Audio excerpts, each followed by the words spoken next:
धर्मात् कामो भी जायते धर्म एवापवर्गाय तस्मात् धर्मं समाश्रयेत। धर्म पालन से व्यक्ति समाज में व्यापार करता है, धर्म पालन से व्यक्ति संपन्न हो जाता है। व्यापार करता है माने धर्म का व्यापार करता है। और धर्म पालन से व्यक्ति अर्थ काम मोक्ष, धर्म अर्थ काम मोक्ष तीनों को प्राप्त कर लेता है। धर्म पालन करते करते जब उसके चित्त शुद्ध होता है तो उसके मन में ब्रह्म जिज्ञासा जागृत होती है, फिर साधन चतुष्टय संपन्न होता है, फिर ब्रह्म जिज्ञासा करता है। ये धर्म का फल है। तो इस तरह से धर्म का फल कैसे प्राप्त होगा? सत्संग से प्राप्त होगा, सत्संग से प्राप्त होगा। वाल्मीकि जी को नारद जी मिल गए। नारद जी से पूछा, ऐसा कौन महापुरुष है जो आप 3 दिन से सुन रहे हैं? चारित्रेण चको युक्ता, सदाचारी कौन है? धर्म का पालन करने वाला कौन है? साक्षात धर्म का स्वरूप कौन है? ऐसा कौन है जो कभी मिथ्या भाषण नहीं करता है? सत्य वाक्यो दृढ़व्रतः, हमेशा सत्य वचन बोलता है, ऐसा कौन? ये सब कहाँ से आता है? ये सब जो आचरण हैं हमारे सनातन धर्म के आचरण हैं। परमात्मा श्री राम में ये आचरण उनको लाने की आवश्यकता नहीं थी। ये तो मनुष्यों को लाना पड़ते हैं, साधकों को लाना पड़ते हैं, जिज्ञासु को लाना पड़ते हैं। गृहस्थाश्रम में है तो भी सदाचार चाहिए, ब्रह्मचर्य में है तो भी सदाचार चाहिए, गृहस्थाश्रम में है तो भी सदाचार चाहिए। गृहस्थाश्रम के विशेष नियम हैं, क्योंकि गृहस्थाश्रम में 5 भूल रोज होती है, 5 दोष प्रतिदिन हो जाते हैं। पंचसूना गृहस्थस्य चुल्ली पेषणी उपस्करः कंडनी नोद कुंभस्य बाध्यते यस्तु बाधयन, है ना। ये 5 हिंसा के स्थान हैं। ये 5 हिंसा के स्थान है, माने ये दोष हैं। ये करने से झाड़ू लगाएंगे तो चींटी मरेगी ना, कीड़ी मरेगी, दोष लगेगा। आपने झाड़ू क्यों लगाई? घर की सफाई करने के लिए, स्वच्छता के लिए। किसकी स्वच्छता? किसकी स्वच्छता करना है और किसके लिए करना है? आपके लिए करना है। तो आप अपनी स्वच्छता में निवास करने के लिए चींटी को मार रहे हैं ना। तब आप कहेंगे नहीं स्वच्छ ना रहें, हम स्वच्छता ना करें, ऐसा तो हो नहीं सकता। तो इसका विधान बना दिया। ये प्रायश्चित, अनजान में जो दोष होते हैं उनके प्रायश्चितों का विधान है। लेकिन जो जानबूझ करके किया जाता है उसका तो फल भोगना ही पड़ता है। सबका प्रायश्चित नहीं होता है और सभी का फल भी नहीं भोगना पड़ता है। बहुत इसमें एक कर्मणा व्यवस्था है और इसका बहुत धर्मशास्त्रों में बहुत विचार हुआ है इसमें। अभी इतना समझ लो कि ये जो 5 पाप हैं इनके दोषों से मुक्त होने के लिए विधान कर दिया। अध्यापनम ब्रह्मयज्ञः पितृयज्ञस्तु तर्पणम होमो देवो बलिर्भूतो नृयज्ञो अतिथि पूजनम।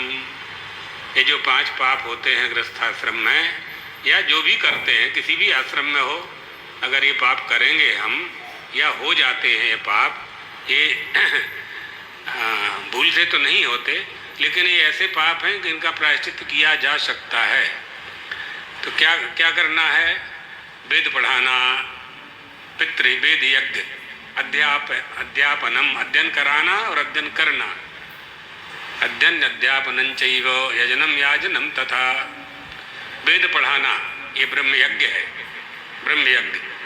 पितृयज्ञ क्या है? श्राद्ध तर्पण करना। श्राद्ध करते हैं पितृपक्ष में, रोज भी कर सकते हैं। हवन करना ये देव यज्ञ है, देवताओं की प्रसन्नता के लिए। और भूत यज्ञ है, बलि वैश्य देव। और अतिथि नृयज्ञ, नृयज्ञो अतिथि पूजनम, अतिथि की सेवा करना। कोई भूखा आ जाए, हमारे घर से भूखा नहीं जाना चाहिए, उसको नृयज्ञ कहते हैं। ये सब बड़े विधान हैं हमारे यहाँ। कर्म क्या है, तप क्या है ना। मानस कर्म होते हैं, क्या करना चाहिए क्या नहीं करना चाहिए, विधान कर दिया है। कर्मत्रयी है, अग्निहोत्रम तपः सत्यम वेदानां चानुपालनम आतिथ्यम वैश्यदेवंच इष्टमित्यवधीयते। इष्ट कर्म, इष्ट कर्म है, पूर्त कर्म है और दत्त कर्म है। ये कर्मत्रयी है। अग्निहोत्र करना, तपस्या करना, अग्निहोत्रम तपा सत्यम, सत्य बोलना, देवताओं का यजन करना, कुलदेवी कुल देवता की पूजा करना, अतिथि को भोजन कराना, ये इष्ट कर्म है। ये सभी को करना चाहिए। केवल अग्निहोत्र में अधिकार चाहिए, बाकी सभी कर सकता है अग्निहोत्र छोड़ करके। पूर्त कर्म, बापी कूपित डागादि देवता यतनानि च अन्न प्रदानमारामः पूर्तमित्यवधीयते। गांव में बापी का निर्माण कराना, कुआं का निर्माण करना, औषधालय का निर्माण करना, शिक्षा के केंद्रों का निर्माण करना, तालाब का निर्माण करना, अन्न प्रदानम आरामः, अन्नदान करते रहना, ये दत्त का पूर्त कर्म है। हाँ, अग्निहोत्र इत्यादि नहीं कर सकते तो ये कर लो, कितना सरल कर दिया। पानी की परब करना, भोजनालय चलाना, साधुओं की सेवा करना, ये सब पूर्त कर्म में आएगा। आपूर्त। तीसरा है दत्त कर्म, शरणागत संत्राणो जीवानाम चाप्य हिंसनम वैर्वेदी च यद्दानम दत्तमित्यवधीयते। शरणागत की रक्षा करना, किसी जीवों की हिंसा नहीं करना, भोजन करने के लिए अर्थात मांस भक्षण का निषेध कर दिया, किसी जीव की हिंसा नहीं करना है। और बहिर्वेदी च यद्दानम दत्तमित्यवधीयते। यज्ञशाला में यज्ञ हो जाने के बाद ब्राह्मणों से दक्षिणा यजमान से दक्षिणा प्राप्त करके ब्राह्मण जब बाहर निकलते हैं तो उनको प्रणाम करना और दक्षिणा देना, ये दत्त कर्म है। यज्ञशाला के अंदर तो यजमान देने नहीं देगा, जो यजमान बना है यज्ञ का वो दक्षिणा देने नहीं देगा अन्न किसी को। जब वो यज्ञशाला से बाहर आ जाएं, उनको प्रणाम करे, वहाँ यजमान रोक नहीं सकता, तो उनको दक्षिणा देना यज्ञ का फल प्राप्त करने जैसा है। तीसरे कर्म होते हैं मानस कर्म, वाचिक कर्म और शारीरिक कर्म। मानस कर्म क्या है? इनसे भी बचना चाहिए। परद्रव्येषु अविद्यानम मनसा निश्चिंतनम वितथाभिनिवेशश्च त्रिविधम कर्म मानसम। दूसरे के द्रव्य का हमेशा चिंतन करते रहना। परद्रव्येषु अविद्यानम, ये करोड़पति क्यों हो रहा है, इसके जैसा धन हमारे पास क्यों नहीं आ रहा है, हमेशा दूसरे के धन का चिंतन करना है ना। और मन से किसी का अनिष्ट सोचना, किसी का अहित करना चाहते हैं, मारना चाहते हैं, मार नहीं सकते, तब मन से सोच रहे हैं कि मर जाता तो अच्छा रहता, इसका घर लुट जाता तो अच्छा रहता, इसकी टांग टूट जाती तो अच्छा रहता है ना, इसके पशुधन कोई ले जाता, चोरी कर लेता तो ठीक होता, इसके गेहूं की फसल ना होती तो अच्छा होता। मन में अनिष्ट चिंतन करना ये भी दोष है, ये दोष है, ये नहीं करना चाहिए। वितथाभिनिवेशश्च, सत्य को वितथ यानी झूठ, सत्य, सत्य को असत्य मानना, असत्य को सत्य मानना। अविदथ और वितथ, त्रिविधम कर्म मानसम, ये तीनों मानस कर्म हैं। 3 मन के, 3 वाणी के और 4 वाणी के और 3 शरीर के, ये 10 विध कर्म हैं, 10 विध। वाणी के दोष क्या हैं?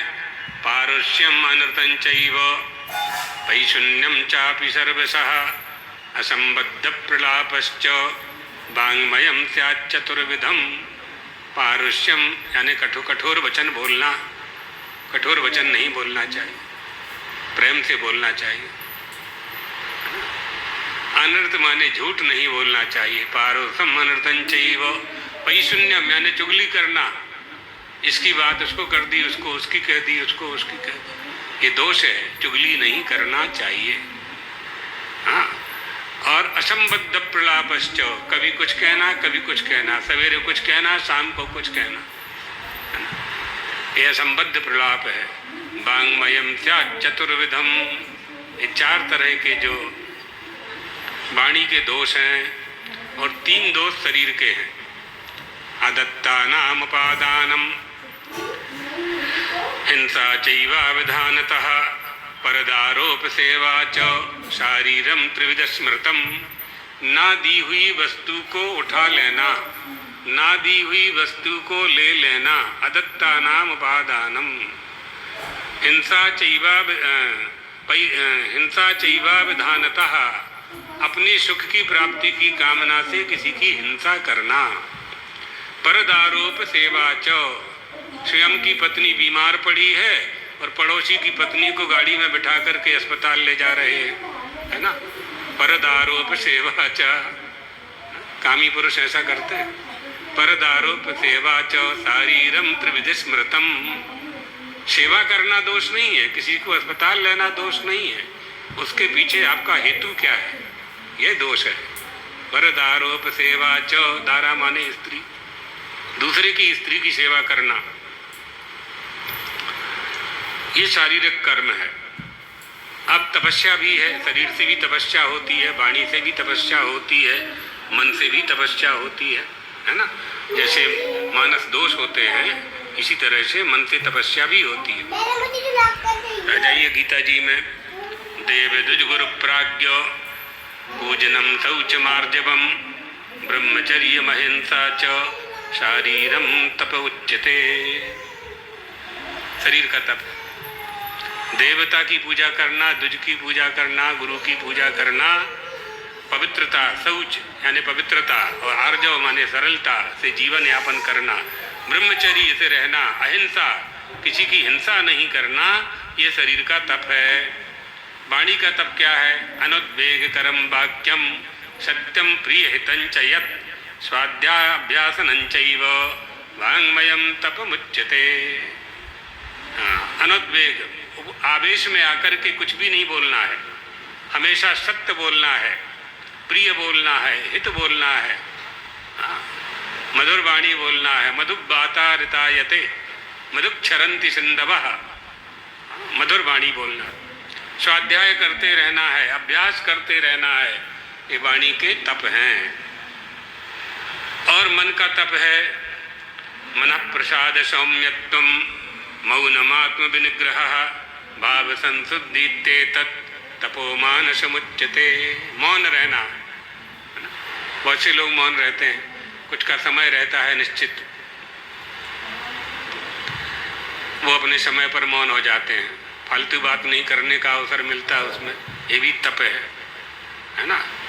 मन का निग्रह करना, अपने भाव को शुद्ध रखना, ये सब मन का तप है। तो मनु महाराज ने संस्कारों पर पर्याप्त बल दिया है।